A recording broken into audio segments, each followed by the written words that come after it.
If you're the kind of person who can't look away when a mystery turns darker with every reveal, go ahead and hit subscribe, because what you're about to hear is not just disturbing, it's the kind of story that makes you question how well we ever truly know the people closest to us.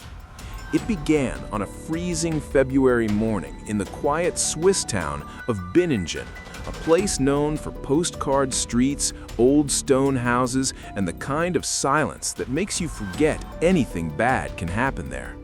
At 7:12 a.m., the emergency line rang with a desperate voice, trembling, breathless, almost incoherent. It was the father of Kristina Joksimovic, a former Miss Switzerland finalist turned catwalk coach, a woman whose elegance and kindness had made her a beloved figure in the community. He hadn't heard from her in days, and when he visited her house, something was wrong. The doors weren't just locked, they were barricaded, curtains drawn, lights off. A cold, unsettling stillness lingered inside, like the air itself was holding back a secret. Minutes later, police officers stepped through the doorway. The house looked normal at first, almost too normal. A half-finished cup of coffee sat on the counter, a designer coat hung neatly by the door. And yet, something felt off. The investigators couldn't explain it, but years on the job had taught them that a room could speak without saying a word. Kristina wasn't there. Her husband, Daniel Moser, claimed she had gone on a weekend retreat to clear her mind. Calm, soft-spoken, cooperative, maybe a little too cooperative. But when officers asked to search the rest of the home, his tone shifted, a flash of hesitation so brief most people would have missed it. The police did not. Within hours, a formal missing person investigation was opened. The media caught wind immediately. Headlines lit up. Beauty queen vanishes without a trace. Husband pleads for wife's safe return. But the investigators weren't convinced. Her phone was off, her cards unused, her car still parked in the driveway, and every friend they interviewed said the same thing. Kristina would never disappear on her own, not willingly. By the second day, police combed through every inch of the house. That was when they noticed something strange, a locked basement door with fresh scratches around the latch, like someone had tried to force it open or keep it shut. The husband insisted it was just storage, that the key was lost, but his hands were shaking. Authorities took note, and then they made the decision. They broke the lock. The heavy door creaked open, releasing a wave of cold air from below. A single dim bulb flickered to life as investigators stepped down the stairs, each footstep echoing. The husband wasn't looking at them. He was staring at the floor, jaw clenched, silently swallowing some truth he wished they wouldn't find. And when the officers reached the bottom of the stairs, their flashlights swept across the room, landing on something that stopped them in their tracks. It wasn't just evidence, it was the beginning of a nightmare. And what they found inside that basement changed the entire investigation in seconds. For a moment, no one spoke. The basement felt colder than the rest of the house, as if the concrete walls had been absorbing something dark for days. Dust hung still in the air. An old boiler hummed faintly in the corner.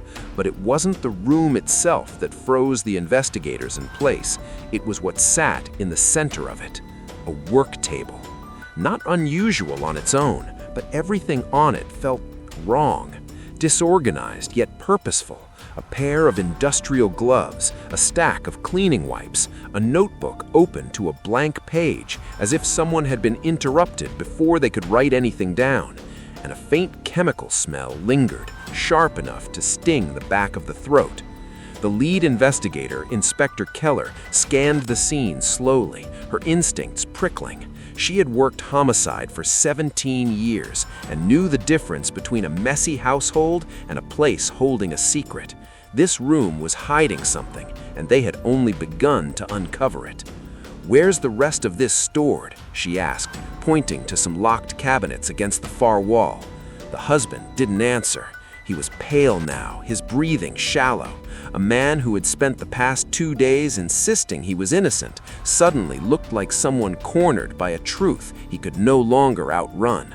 Without waiting for permission, officers opened the cabinets. Inside were household items, nothing illegal, yet the pattern disturbed them. Industrial-grade cleaning supplies, new and unopened, multiple heavy-duty garbage bags, a set of tools that looked too pristine, like they had been purchased recently and stored untouched. Still no sign of Kristina, still no sign of what happened to her. But then, Keller's flashlight swept across the floor, stopping at a small metal grate near the base of the stairs. Out of place, recently moved, its screws looked shiny, too shiny, as if replaced in a hurry. "Open it," Keller ordered. An officer knelt and began unscrewing the grate. The husband shifted, almost stepping forward, but another officer gently blocked him. His eyes darted between Keller and the vent, his lips tightening with dread. The grate came off. A dark crawl space lay behind it, narrow, silent, lined with dust, except for a single path where something had been dragged or pushed. A faint trail of fibers and residue clung to the concrete. Not enough to explain everything, but enough to confirm the investigators' worst fear. Something had happened here. Something significant. The husband exhaled shakily. You don't understand," he whispered. She wasn't herself. You're looking in the wrong direction."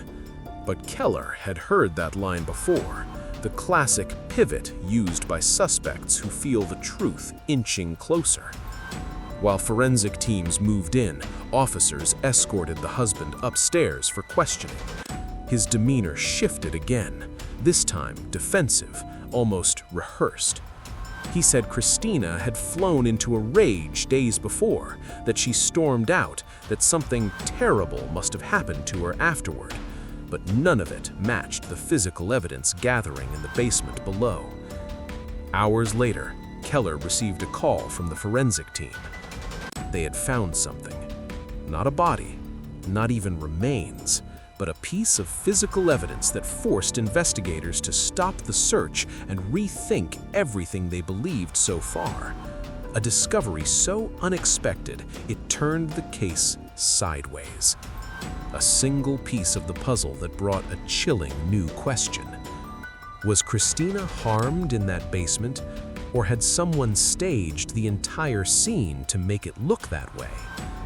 Because what they found didn't just point to violence, it hinted at a motive, a personal one, a secret that someone desperately wanted buried. And when Keller read the lab report, she realized something terrifying. This wasn't just a missing persons case. This was a cover-up, a deliberate, calculated one. And the real story was far darker than anyone knew. The lab report lay on Inspector Keller's desk like a silent accusation. It wasn't dramatic, it wasn't bloody, but it confirmed one thing beyond doubt. Someone had recently tried to destroy physical evidence inside that basement. Enough residue from industrial solvents, enough microscopic traces of fabric and organic material to prove that a cleanup had happened. Not an accident, not a misunderstanding, a cleanup. But the twist was this: the evidence didn't match the husband. Not entirely. There were traces of a second set of fingerprints found on a solvent bottle, too partial to immediately identify, but clear enough to suggest someone else had been involved, someone who either helped or someone who arrived after the fact. And that revelation cracked open the case in a way no one saw coming. Keller went back to the house, this time with a search warrant for the couple's digital devices. Only then did the investigation shift from a missing persons case to something far more complex. A story of a marriage quietly collapsing, private battles hidden behind glamorous photos, and a secret life neither of them had fully admitted to. Kristina, the graceful beauty queen adored by so many, had been documenting something. The investigators found a series of draft messages on her laptop, unsent, unfinished, but unmistakably fearful. Notes about escalating arguments, money gone missing, a project her husband was obsessed with. A line that read, "If anything happens to me, check the basement." Then another, "He thinks I don't know what he's doing."